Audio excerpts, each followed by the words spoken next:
So in this video we will be building a C# script to find the ASREP roastable users. We need to find the users with the option don't require pre-authentication set.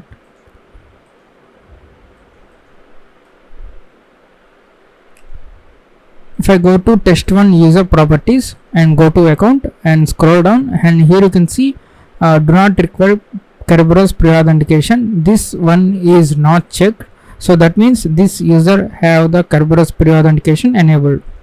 And if you go to the test2 user, if you go to account, and here you can see Kerberos pre-authentication is not needed. In this case, the attacker can directly ask for the user's TGT, and we don't need to encrypt the timestamp, and we directly get the AS reply.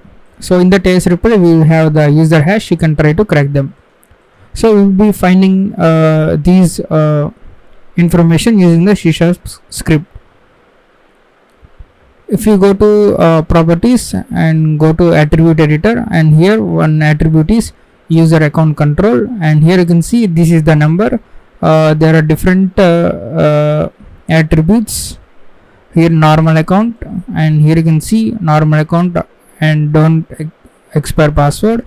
And if you expand this one, here you can see don't require pre-authentication. So this integer we need to understand this one. So let's go to Google and search for user account control numbers and go to this website. And here this is the list of all the values. So whenever there is an account, by default it is 512, I guess.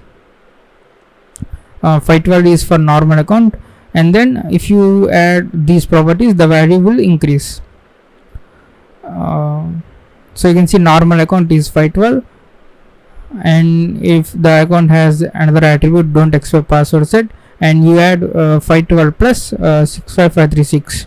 And in our case we also have this don't require pre-authentication is set, that is this for 490 lakhs or 41 lakhs. So here if any account with this option enabled will be the user account control value will be higher than this one. So then you might want to check this. So you can copy this one. So let's paste the value here, and now we are going to create a new function.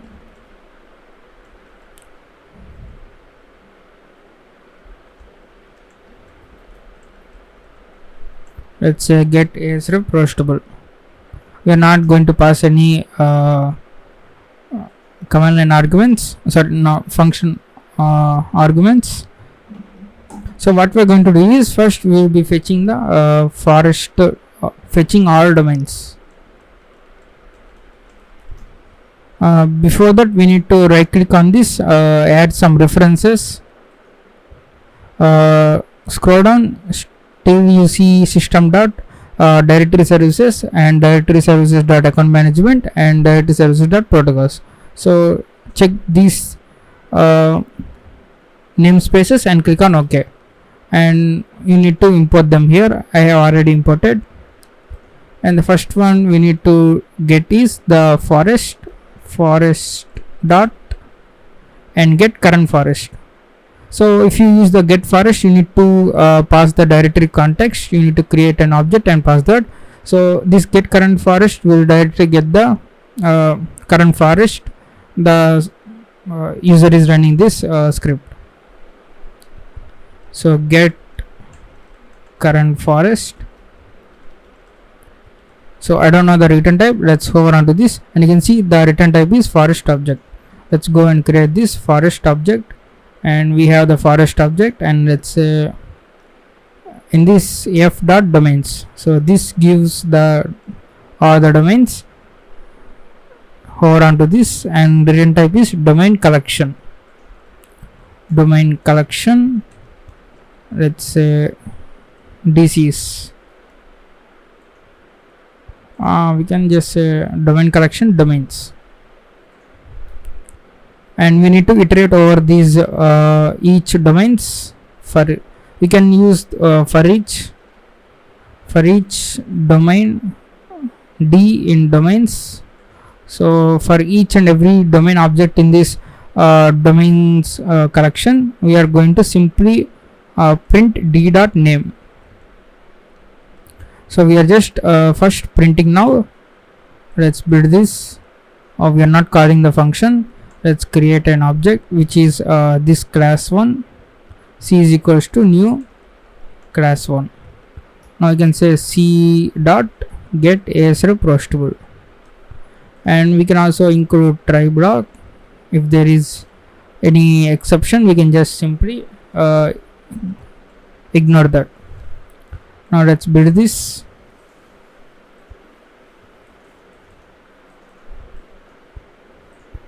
So copy this one,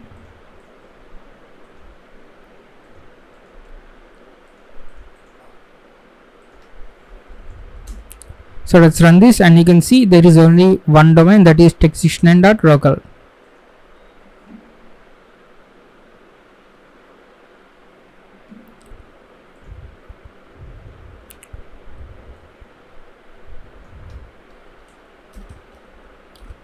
And what we are going to do is we are going to convert this d dot name into string.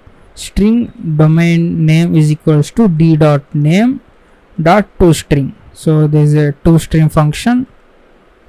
Just we are making sure that it is a string format. So the domain name will be text69.local, and we need to add the directory entry. So directory entry is like binding to certain object. D is equals to new directory entry of. Now here we want to add LDAP, and here we need to set DC is equals to text69 comma DC is equals to local, and we need to do this dynamically. So that means we need to split the string according to this dot. So if you split the string with the dot, you get the two values text69 and local, and we can add them here. And there will be some child domains, then something dot text69 dot local, and in that case you need to dynamically create this string. So first what we need to do is domain name dot split. So there is a split function. On what basis we are splitting? On basis of dot, and the return type is string array, and we can say string let's say DC is equals to this split. So now DC's of 0 contains text69 and DC's of 1 contains local. Now we are going to generate the string, that is something like DC is equals to text69 comma DC is equals to local. So let's go and generate that. For int I is equals to 0, I less than DCS dot length I plus plus, and we are going to there is already text69 in this array element. We need to just prepend this DC is equals to. So we can say DCS of I is equals to DC is equals to plus DCS of I. So DCS of I already contains text69, and we are just prepending DC is equals to, and we are assigning the whole value to the same element. Now if you print DCS, if you print DCs, we can just print here DCs of I. Let's build this one, and if you run this, and here you can see we got the two strings, DC is equals to text69 and local. So it should be good to go. And now we are going to add here, add a format string specifier 0, and we need to format the string dot format, otherwise it will be taken as a two parameters like being passed. Okay, now we need to concatenate all this. So there is a function called string dot join. So what is this join function? The separator and the string array. So separator is comma and the string array is DCS. So what happens is we have DC is equals to text69 and also we have DC is equals to local. So these are two elements of this DC's array. So this join will join these elements and put this comma separator in between them. If you have another third element, it will join, it will put another comma and DC is equals to net. So we can create the dynamic string like this, and we have created this object to bind to. We need to search through this object. So there is a class called directory searcher. ds is equals to new directory searcher, and we need to pass some, we need to modify the members of this ds object, ds dot, and here you can see the filter. So this is the LDAP filter we are going to use, and also we are going to use the search root, I guess, because this should be treated as a root. So you can also check other methods as well. ds.search is equals to de. So from this root object we are going to apply this filter. So it's a normal LDAP filter. So our LDAP filter is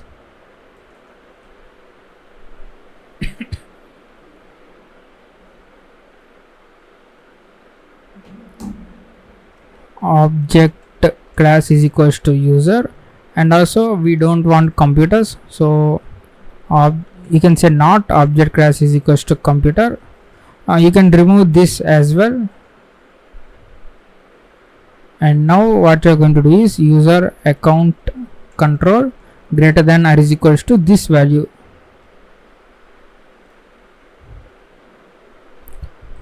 Is equals to is must, otherwise you will get an error. There is no greater than in the LDAP filters, only greater than equal to. And we are going to ds dot find all the objects with this valid query, and this will return search result collection. You can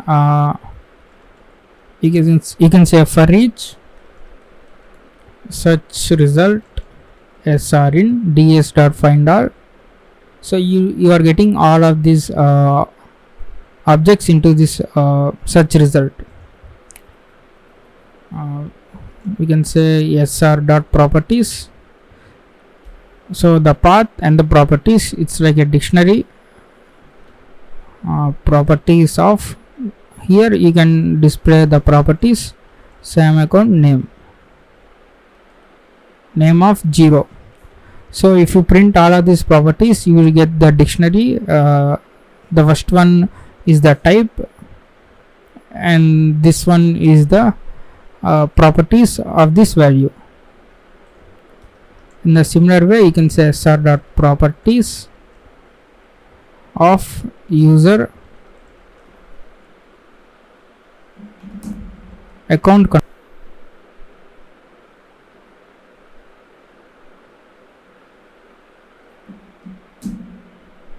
So you can also print the members of this result property collection.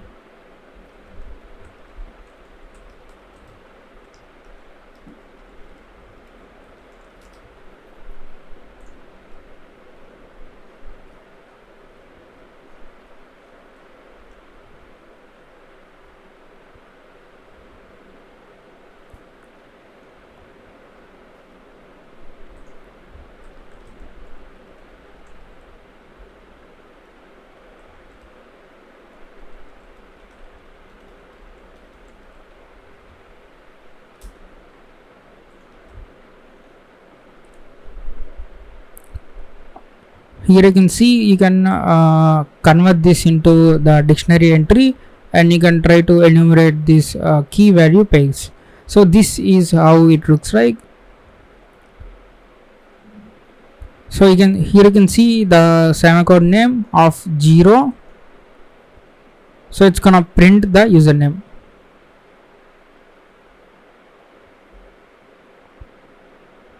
So these are all the object properties. You can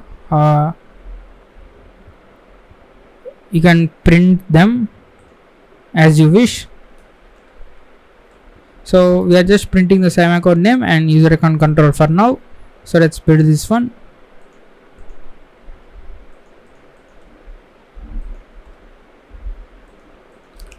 Now if you run this, and we got the user test2, and the user account value of this one integer. So you can use the PowerShell script, or you can convert online. So we'll be modifying the output of this. We need to know which in which domain this user is of, because we are searching in all the domains. So you can say user, you can say 0, format specifier, user from the domain 1, and comma, the first value goes into this 0, and the second value you specify now goes to into the 1 place. We can say comma, we have already domain name, and we can also modify this output, and user account control,